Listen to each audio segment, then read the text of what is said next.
everybody, welcome back to my channel. Welcome to another video. My name is Ellie Charnock. Thanks for being here. Just before we start, if you want to go ahead and like this video and subscribe to my channel down below, it would be greatly appreciated. Okay, so first of all, I don't know if you noticed, this is a new space, a cute mirror on the wall.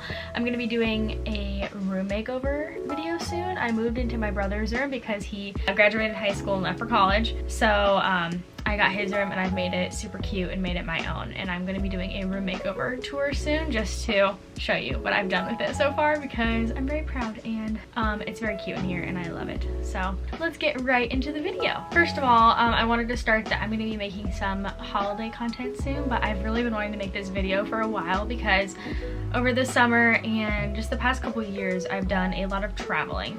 So today I'm going to be talking about how to road trip on a budget, or how to travel on a budget. Yeah! One of those. Also, I have my Starbucks holiday drink today. This is just a grande pike place with sugar cookie syrup in it and some cream, and it is delicioso. Okay, so to get started, for my age, I'm only 20 years old. I feel like I have done a lot of traveling. I've done solo traveling, I have traveled with friends, I've traveled with family, and I've just done a lot of it. I've done a little bit of each.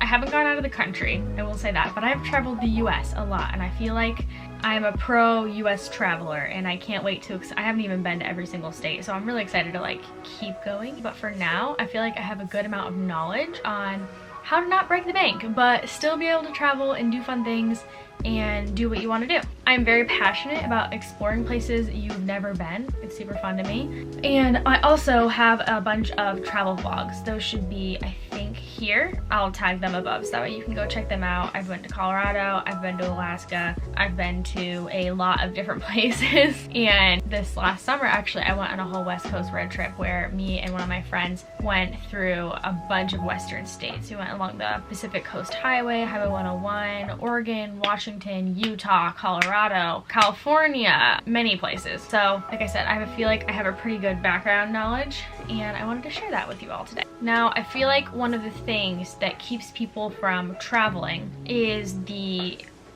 money aspect, I guess. How expensive it can get if you book certain places or do certain things. People tend to associate traveling with expensive, just meaning, you know, lots of money, but that is not true. I mean, I'm a college student and I have a part-time job, and I've been able to do a lot of different trips and experience a lot of different things without paying thousands and thousands of dollars to do them. This brings me to my first point, that the most expensive part of traveling, in my experience and opinion, is the lodging, where you'll stay each night. I feel like that is one of the main things that can cost a lot of money, or you can do it for really cheap.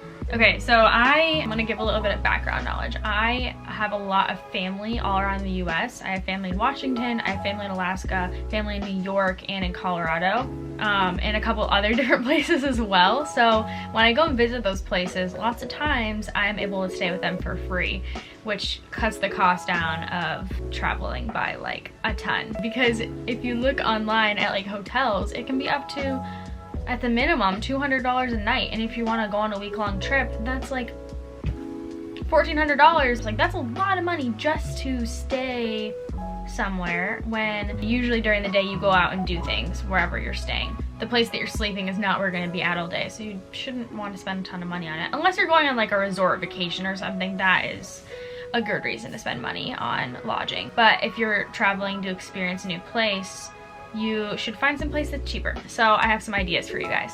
So I know not everyone is lucky enough to have family and friends wherever they want to travel to, where they can stay for free. So I'm here to help you find some cheapish places to stay. So the first, like, cheapest idea, I guess, when it comes to traveling or lodging would be camping. There are other expenses involved with camping, like food and like a tent, camper, whatever you're gonna stay in, but when it comes down to price per night, camping is definitely the cheapest. When me and Emma went on our road trip this summer, our campsites were like $25 a night at the most. Our cheapest one was only $10. So if you have like a cheap little tent or like a camper or even a truck where you can put a mattress in the back, that would be like a perfect way to stay somewhere and just camp. Like, I know camping isn't for everyone, but I personally love it. I think it's super fun, and it doesn't have to be as rustic, I guess, as you think. You can make it as nice as you want it to be with what equipment you have. My second idea slash advice, I guess, would be an Airbnb. I love Airbnbs. I love them so much better than a hotel because you get like a homey feel kind of thing without the price tag of a hotel. Airbnbs can be like from 60, they can be 60 up to like lowest of like $50 a night. They can be really cheap, which really that's not a bad price for an Airbnb. $50 a night is really, really good. But they can be more expensive too, depending on the area and how big it is and how many people you want to sleep.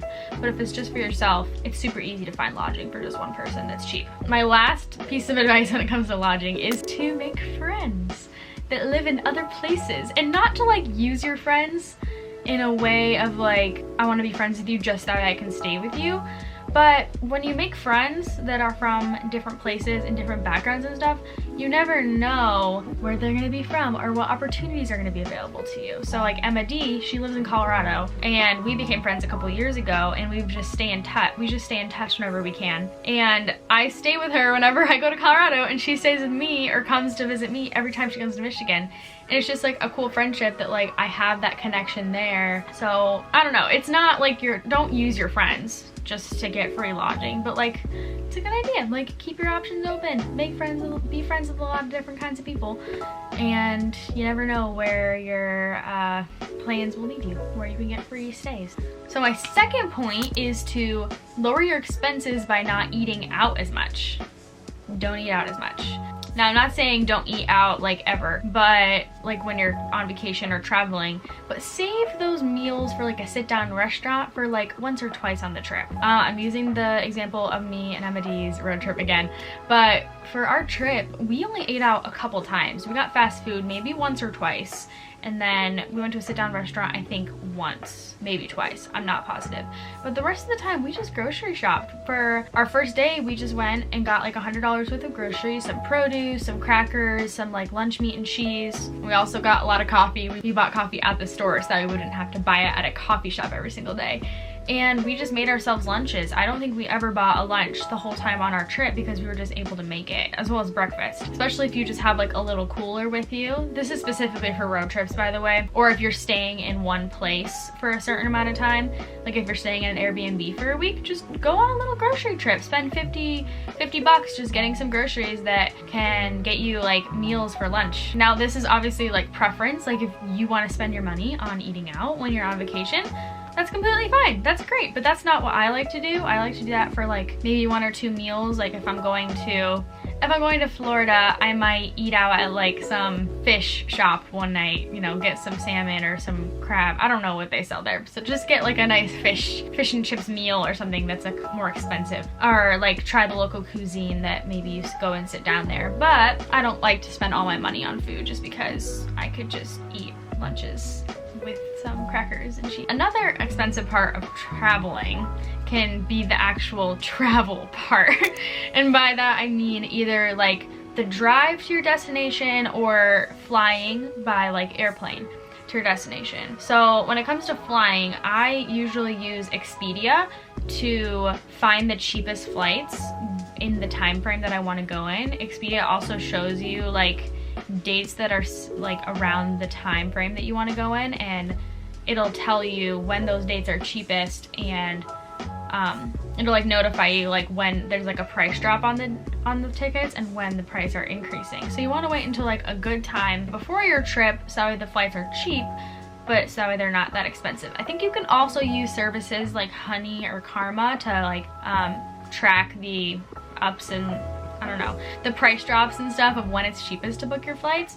But I like look them up on Expedia, and then I'll book directly with that airline. So I'll find like a really cheap flight on Delta, and then I'll go to the Delta website, find that flight again, and book it on Delta. Just so it's like a direct line of communication from me to Delta and not like through Expedia, because Expedia has some fees and stuff that you pay when you book directly through them. Also, something to keep in mind is that like sometimes flying can be expensive, but also lots of times flying is way cheaper